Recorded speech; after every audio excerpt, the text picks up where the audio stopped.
Bien, entonces vamos a cerrar con esto, chicos, ¿sí? Lo que vamos a entonces rescatar de la doctora Zarevsky es que frente a las características, ¿sí?, que recién señalábamos que aparecen en la etapa de la edad adulta,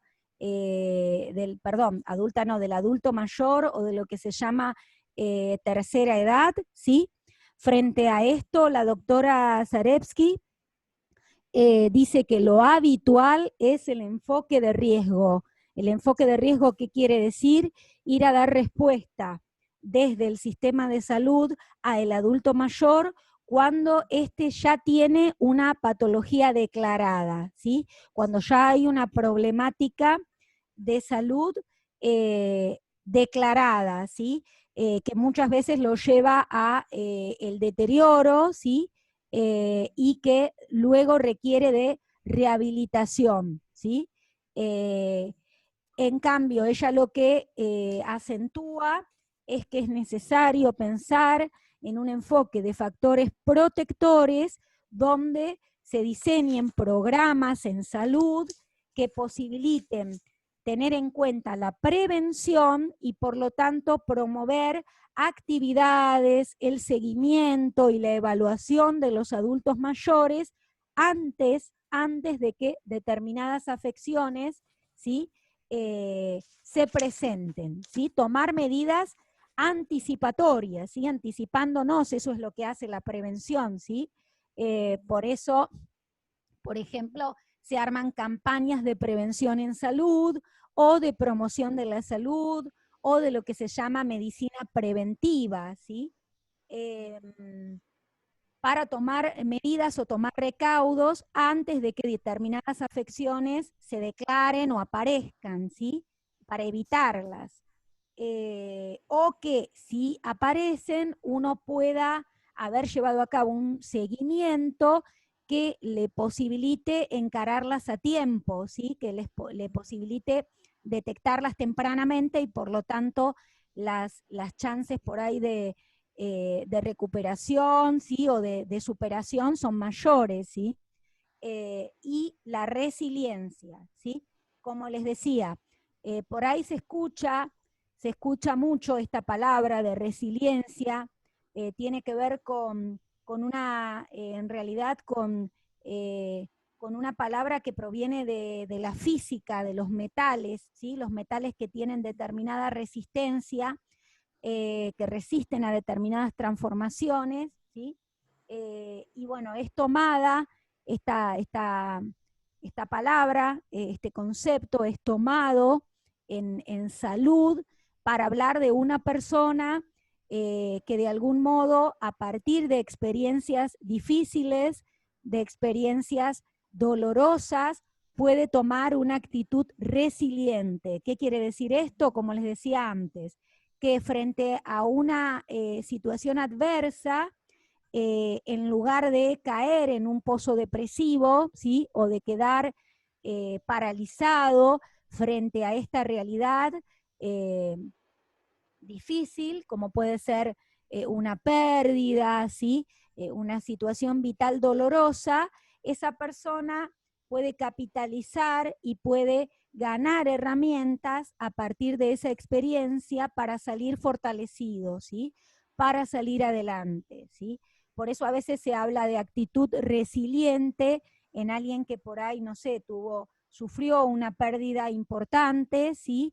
Y enfrentó con entereza o pudo enfrentar, ¿sí?, con fortaleza esa situación y salir adelante, ¿sí?, y superarla. ¿Se entiende esto, chicos? Sí, sí, perfecto. ¿Sí? Sí, sí, Sí, sí. Eh, y en el caso del abordaje, el enfoque de factores protectores y este abordaje que propone la doctora Zarevsky, lo que les decía antes, ella no piensa que sea el médico clínico el que puede remarla solo y promover todo esto en relación a la prevención y a la resiliencia del adulto mayor, sino que lo que ella piensa es que es necesaria una mirada compleja, ¿sí? Por lo tanto, es necesario un abordaje interdisciplinario, ¿sí? Con profesionales de diferentes disciplinas, dando respuesta a las problemáticas que suelen presentarse en el envejecimiento, ¿sí? O con el envejecimiento. Entonces los programas que ella indica, que son programas que deberían de llevarse a cabo, tienen que ver con abordajes interdisciplinarios. Ustedes tienen algunos gráficos ahí y tienen un gráfico en el cual ella plantea la mirada biopsicosocial, ¿sí? En donde estén presentes enfermeros, kinesiólogos, nutricionistas, biólogos, ¿sí? Todos formados como profesionales geriatras, ¿sí? Médicos geriatras, luego en lo que esté en relación a lo psico, a lo emocional, a lo mental, ¿sí? A lo comportamental, poder tener equipos con psicopedagogos, psicólogos, psicomotricistas, musicoterapeutas, terapistas ocupacionales, etcétera, ¿sí? Que contemplen todos estos aspectos emocionales, mentales, comportamentales, ¿sí? Y luego, en cuanto a lo social, ella propone equipos con trabajadores sociales, arquitectos, antropólogos, sociólogos, abogados, ¿sí? Que contemplen los aspectos sociales en relación a lo que le sucede al adulto mayor en este campo, en el campo de lo social, ¿sí? Entonces, ustedes tienen, acá no tengo la página, pero después cuando ustedes impriman o si tienen ahí en la compu, si se bajaron el material que yo les mandé de Zarevsky, tienen un gráfico que está bueno porque de alguna manera les resume la propuesta de la doctora Zarevsky, ¿sí? En qué consiste, ¿sí? Y tienen justamente esto que veíamos en antropología filosófica, la mirada biopsicosocial, ¿sí? ¿Dudas, preguntas con esto, chicos? No, profesora. No, profe. ¿No hay preguntas? No. Bien, entonces, vamos a, alguno de ustedes que tenga ahí a mano las consignas de la evaluación de sujeto de atención, así vamos a revisarlas y con eso cerramos para pasar a antropología, ¿sí? ¿Alguno de ustedes las tiene ahí a mano, chicos? Si no, búsquenlas, yo los espero porque no las tengo acá para poder revisarlas y explicar cada uno de los puntos.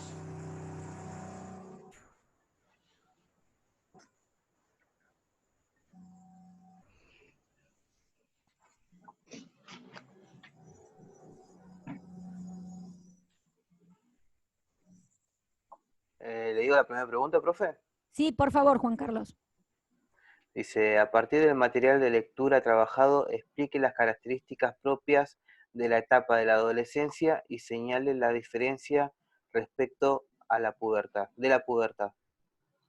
Bien, bueno, ahí chicos lo que tienen que señalar es trabajar con el texto, ¿sí? Ustedes vieron que el texto hace una diferenciación respecto a que la pubertad o la preadolescencia está más en relación a los cambios que se suceden en lo biológico, ¿sí? A los primeros cambios que dan cuenta de que se activó o que se comienza a activar el sistema hormonal, ¿sí? Entonces aparecen los caracteres sexuales secundarios y empieza la transformación en lo físico, ¿sí? Y luego la adolescencia es un periodo de algún modo más prolongado que dura más tiempo, ¿sí? Y que está en relación a no solo los cambios que se suceden en lo físico o en lo corporal, sino con toda la cuestión de la transformación, ¿sí? Emocional, mental, ¿sí? La conmoción, ¿sí? Que los diferentes cambios traen en lo mental, lo emocional, la búsqueda de la identidad, ¿sí? Todo esto que genera gran movilización en el adolescente, ¿sí? Así que bueno, ahí ustedes tienen igualmente en el texto, digamos,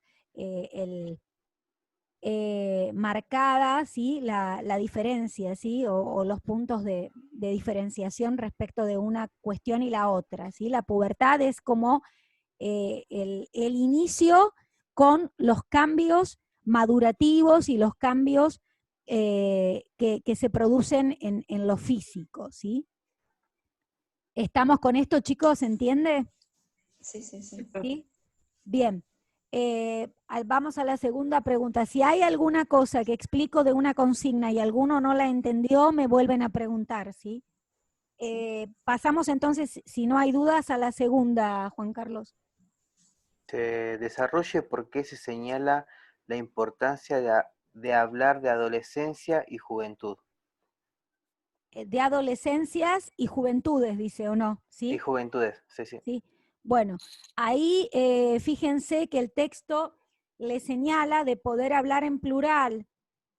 ¿Qué quiere decir en plural? Que no hablar, o sea, no hablar de adolescente o de joven, sino de adolescencias y juventudes, porque siempre tenemos que tener en cuenta que no va a transitar de igual manera su periodo adolescente o de juventud un chico que tiene 15 años y vive en la ciudad que un chico que tiene 15 años y vive, por ejemplo, en el campo, ¿sí? Yendo a un colegio rural y ayudando a sus padres en los trabajos de la cosecha, ¿sí?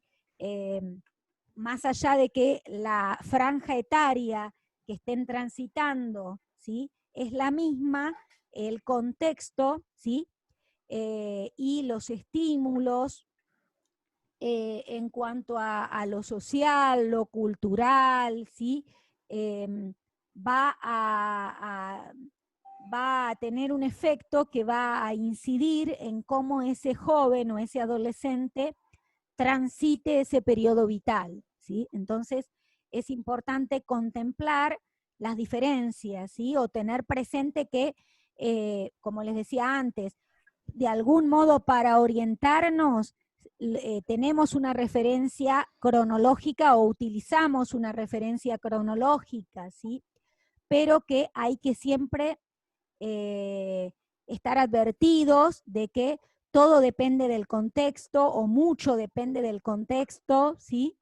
Socioeconómico, cultural, y de la singularidad, ¿sí? De la historia de vida y de el grupo familiar al cual un adolescente o un joven pertenece, ¿sí?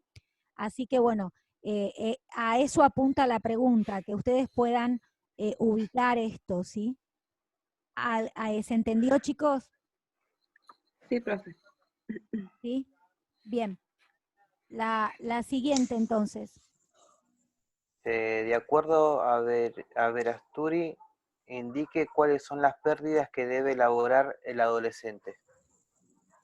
Bueno, en relación a esto les voy a hacer, ahora me voy a anotar las fichas que les tengo que hacer, la ficha de Zarevsky y la ficha una ficha también de Averasturi Nobel, que como yo les decía, son dos, les contaba cuando hablábamos de adolescencia, son dos psicoanalistas especialistas en lo que es el proceso adolescente, que fueron muy, muy reconocidos y que siguen estando vigentes, porque lo que señalan es que el adolescente tiene que llevar a cabo 4 duelos, ¿sí? 4 pérdidas Uno tiene que ver con el duelo por el cuerpo infantil, por el de algún modo despedirse, entre comillas, del cuerpo de niño o de niña, y comenzar a adaptarse y aceptar este nuevo cuerpo, ¿sí? El nuevo cuerpo, el cuerpo de adolescente, de joven, ¿sí? o de jovencita, ¿sí? Y encontrarse y aceptar esto, ¿sí? Esta mutación en lo físico y corporal. El otro duelo está en relación a el rol o la identidad infantil. También el adolescente tiene que elaborar esta pérdida, deja de ser niño y por lo tanto deja de estar en relación a ese rol o a esa identidad infantil que durante toda la etapa de niñez lo han acompañado, ¿sí? O lo ha orientado, ¿sí? De algún modo tiene que decir adiós a esto, ¿sí? Luego tiene que transitar el duelo, la pérdida por los padres de la infancia, ¿sí? Los padres todopoderosos y omnipotentes que para los niños son los superhéroes, los ídolos, los que todo lo pueden resolver, ¿sí? Esta es la fantasía que tienen los niños respecto de las figuras parentales. Bueno, el adolescente empieza a criticar, a cuestionar a los padres, ¿sí? A verles los errores, ¿sí? Bueno, por eso empieza de algún modo a decirles, ¿no? A enfrentarlos y decirles si vos no sabes nada, o vos qué me decís de esto, si vos tal cosa no la hacés, ¿sí? Bien, entonces empieza a advertir esto porque empieza a desidealizarlos, ¿sí? Empieza a dejar de tenerlos de algún modo allá arriba y empieza a bajarlos, ¿sí? Esto es un proceso necesario para el adolescente, pero que bueno, que se lleva a cabo con un duelo, ¿sí? Con un proceso de pérdida, ¿sí? Y el otro duelo que tienen que transitar los adolescentes está en relación a la bisexualidad de la infancia, ¿sí? O de la niñez. ¿Qué quiere decir esto? Que en la niñez no hay una definición respecto a la orientación sexual, ¿sí? ¿Por qué? Porque no hay elección de objeto o de partener sexual, ¿sí? En cambio, en la adolescencia, con los primeros encuentros sexuales, con las primeras experiencias sexuales, empieza a dibujarse o empieza de algún modo llevarse a cabo un posicionamiento respecto a la orientación sexual y a la elección, ¿sí? De objeto erótico, amoroso y sexual que se lleva a cabo, ¿sí? Entonces, bueno, esto también lo señala como, lo señalan los autores como el cuarto duelo, ¿sí? El cuarto proceso de pérdida que debe de elaborar el adolescente. ¿Se entiende esto, chicos? Sí, profe. ¿Sí? Sí, Bueno, sí, sí. después les armo una ficha con estos cuatro duelos porque el texto los menciona algunos, pero por ahí no todos y no los detalla, ¿sí? De esta manera. Profe, entonces la respuesta tendría que ser, por ejemplo, las 4 pérdidas que menciona Claro, claro, Martín, sí, sí, el sí. autor. Ok. Explicar las cuatro pérdidas que el adolescente debe de transitar y en qué consisten, o sea, mencionarlas, perdón, y explicarlas, ¿sí? Las dos cosas, ¿sí? Ok. Gracias.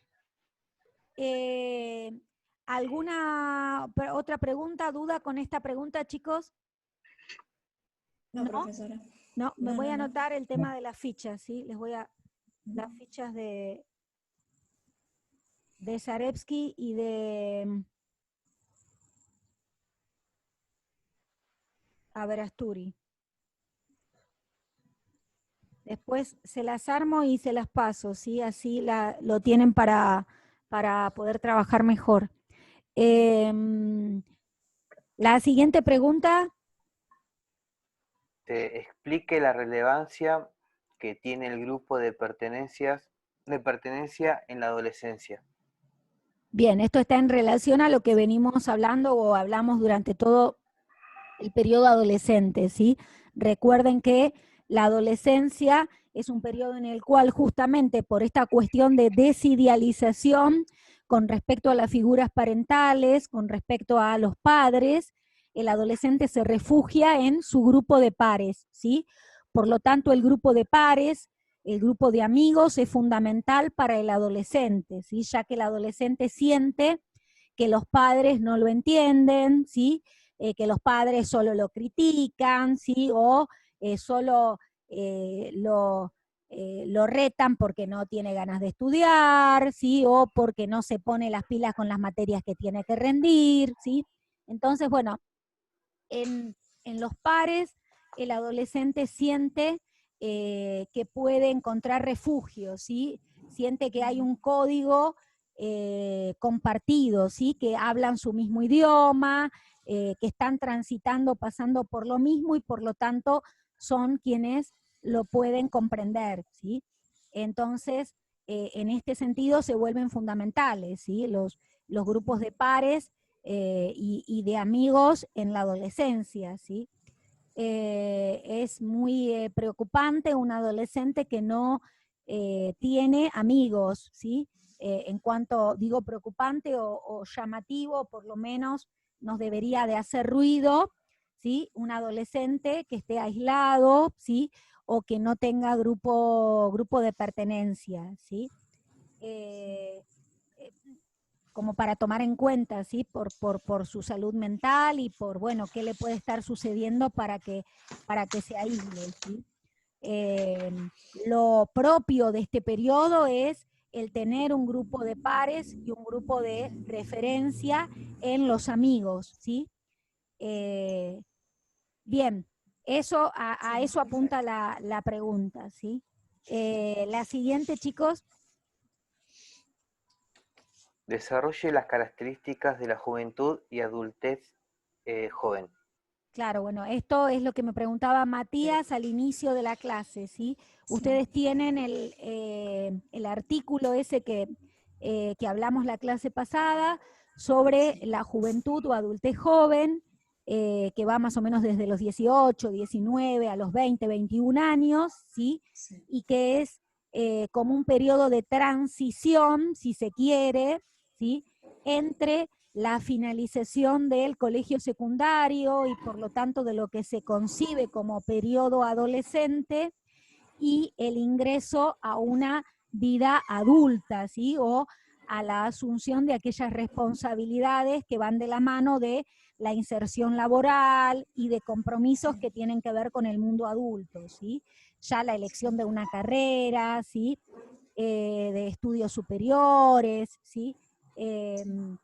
Así que bueno, ahí ustedes tienen en ese artículo las características, ¿sí?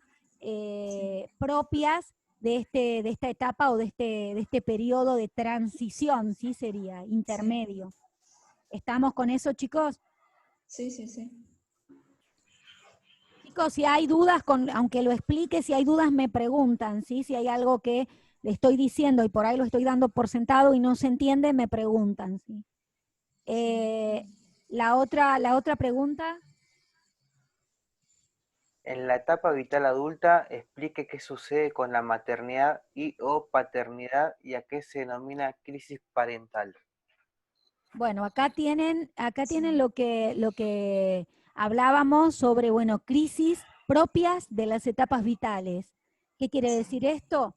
Que tenemos que diferenciar lo que son las crisis, ¿sí? Que pueden llegar a perturbar a un sujeto, que puede llegar a sufrir una persona, ¿sí?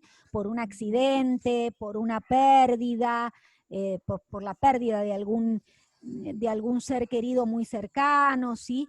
Estas son crisis inesperadas, ¿sí? O crisis que se pueden llegar a suceder en la vida de alguien de acuerdo a su historia y de acuerdo a los hechos, ¿sí? que en su historia vital se pueden llegar a suceder, ¿sí? O que pueden llegar a acontecer. Y otra cosa son las crisis vitales, que tienen que ver con situaciones, ¿sí? De dificultad que los sujetos debemos de enfrentar en determinadas etapas de la vida. Y una es la asunción de la maternidad y la paternidad, ¿sí? Que lleva al sujeto a tener que posicionarse, ¿sí? Frente a la realidad que le toca, asumiendo responsabilidades, ¿sí? Teniendo que dar respuesta a esta situación que le toca transitar, ¿sí? Entonces, lo que decíamos cuando hablamos de adultez, lo que tiene por ahí o genera, ¿sí? En un sentido, felicidad, ¿sí? Alegría, como puede ser la llegada de un hijo o de una hija, ¿sí? En otro sentido, genera toda una reorganización y una movilización interna fuerte, porque bueno, el sujeto se replantea respecto a la responsabilidad que está asumiendo, a la estabilidad que por ahí necesita, ¿sí? Tanto en lo económico como en lo emocional, ¿sí? Para contener, para criar, para acompañar a este hijo o a esta hija, ¿sí? Entonces, bueno, ahí tienen eso, y luego tienen la crisis parental, que los autores la ubican cuando esos hijos crecen y llegan a la adolescencia, ¿sí?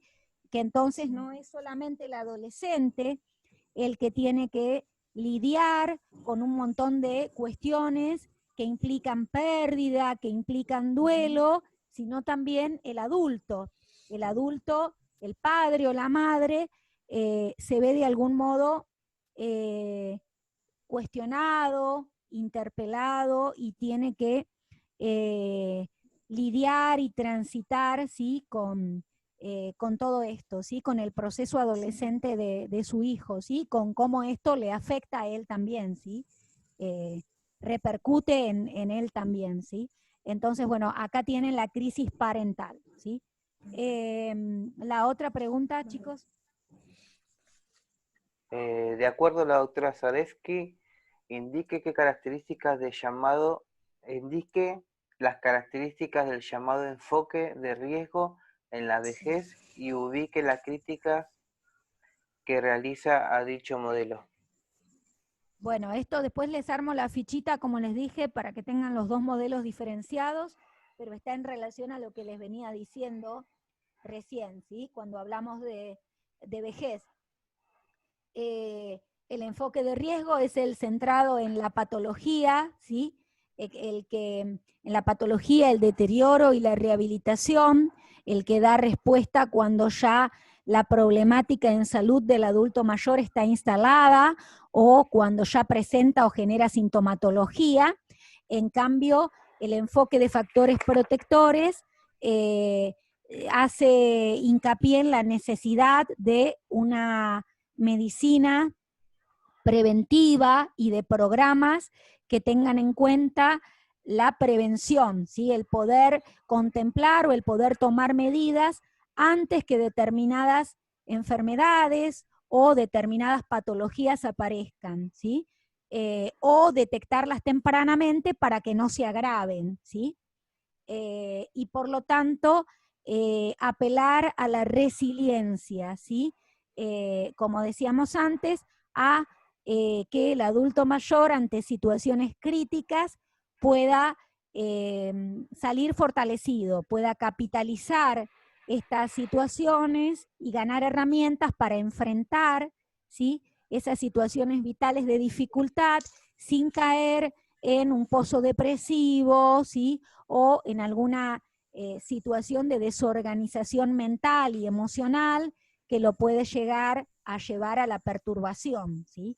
Entonces, bueno, para esto la doctora propone un abordaje integral, biopsicosocial, con programas que tengan en cuenta estos dos aspectos, lo preventivo y lo resiliente o la resiliencia.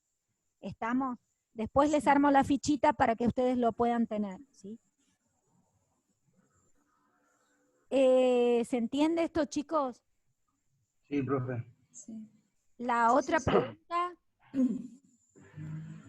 Ah, ubique a qué se denomina enfoque de factores protectores.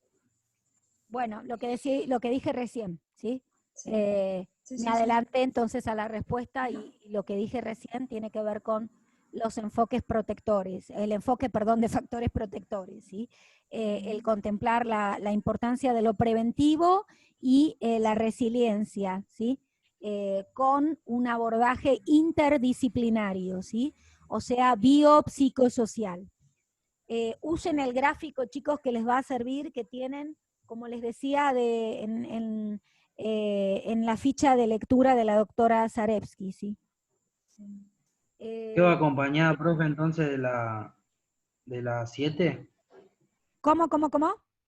O sea, la 8 que va acompañada es parecida. Claro, complementa la otra pregunta, sí, complementa, sí. Ay. Em, ¿Hay otra pregunta, chicos? Creo que sí, quedan dos, ¿no? Sí.